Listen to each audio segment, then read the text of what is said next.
May napagsabihan ako nung nangyari. Sino? Si Christy. Nilaglag mo kay Christy. Ikaw yung dapat magbayad sa mga kasalanan mo. Sumasagot ka. Oo. Oo! E paano kung paduguin ko yung nguso mo? Ha? Gawin mo! Gawin mo! Sit ka. Yan! Bagay sa'yo, Tita Shaira! Mukha kang halimaw. Nabalitaan mo ba yung nangyari kay Hana? Nagtatanong ka ba dahil nag-aalala ka kay Hana? O dahil natutuwa ka dahil naparamdam mo na yung sakit sa kanya? Ano? Christy, huwag ka na magmamahalan. Tayong tatlo lang ang nakakaalam ng ginawa ni Hana. At ikaw lang ang may galit kay Hana. Kaya hindi malayo na ikaw ang magsabalat ng ginawa niya. Alam mo, bumalik ako para humingi ng tawad kay Christy. Kaso nakita ako sila ni Jordan magkasama. Kaya mukhang nagkakaayos na silang dalawa. Mukhang napapalapit na si Jordan kay Christy kahit wala silang Tori. Tapos ako naman, nararamdaman ko na dumidistansya sa akin si Christy kahit may Jeremy na kaming dalawa. Eh, hindi ba ganun din naman kayo ni Hana? Kahit wala na si Billy? Sino ba nagsabi sa'yo ito masusunod? Ha? Ano ho yan? Huwag niyo sasaktan si Tori!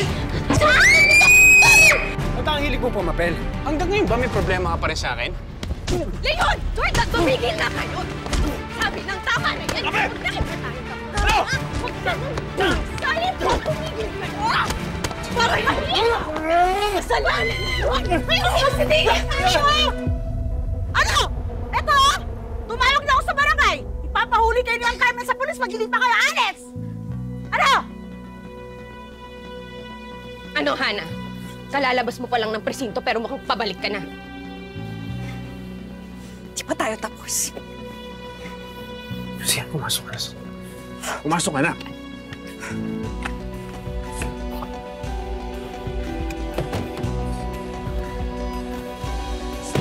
Kailan? Jordan, may sugat ka.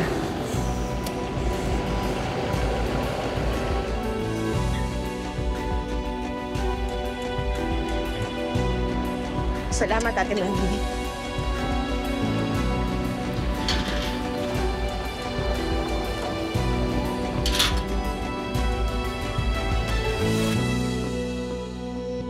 Hindi dapat umalis agad yung Hana na yon. Dapat nandito pa siya nang maipakulong ko siya. Ma'am, puso niyo. Relax lang po. Naku, Jordan. Mabuti na lang, Jordan, at nandito ka. Dahil gusto pa yatang pagtulungan ng dalawang yon si Christy. Ma, hindi naman po ako sasaktan ni Leon. Physically, yes. Pero yung ginawa niya sa gitna ng pangyayaring yon, nako, ewan ko. Pasensya na, Ma, ha. Na-stress pa kayo. Dapat nagpapahinga na kayo. Ano naman kasi yung si Hane. Ikaw din, Jordan, nadamay. Pasensya ka na. Wala yung Christy. Sigurado ako hindi niyo na-miss yung ganitong gulo. Nakabother, no? Mabalik tayo sa dating gawi. Awayan ulit. Parang dito lang si Shaira.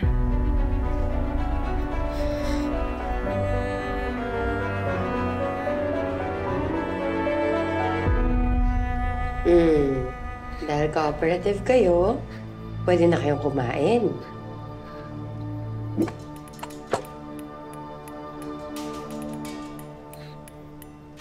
Tori, ginamot na yung sugat mo. Huwag ka na mag-inarte-inarte dyan. Igual mo pa para tumigil.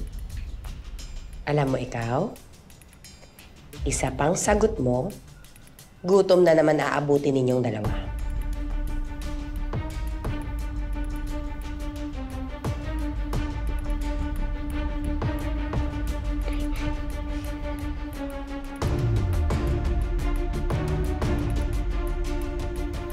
Ano po bang gagawin niyo sa damit namin?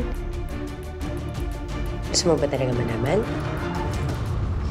Gagamitin ko yan para lalong i-torture yung mga magulang ninyo. Hmm?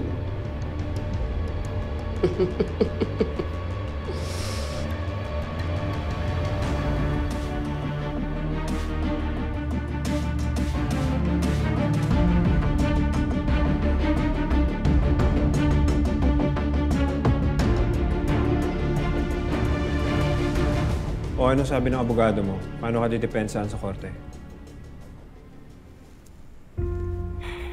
Concerned ka ba talaga sa akin ngayon?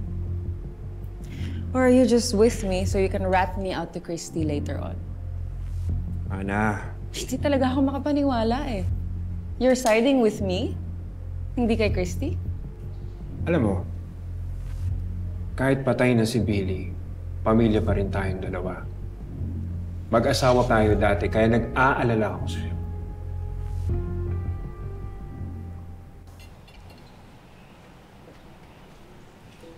Ayan. Sabi pala ng insurance company sa akin, di pa daw tapos yung investigation nila. I think they're being careful of insurance fraud kasi alam nilang arson daw yung cause ng sunog sa school.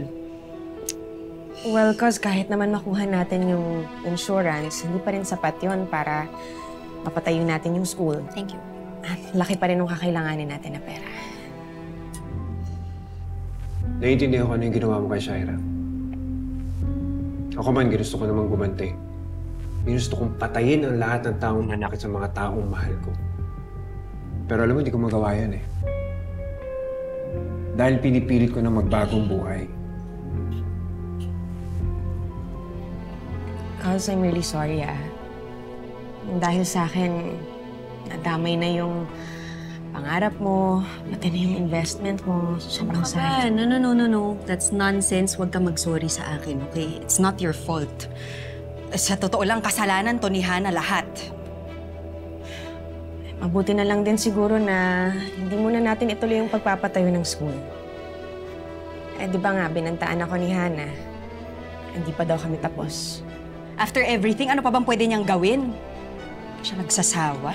Hindi ko na alam, cuz. Siya.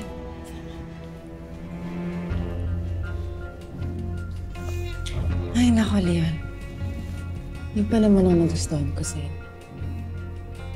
Yung pagiging brusko mo. Yung pagiging mainit na ng ulo. Chris, medyo boring. Ano gusto mo?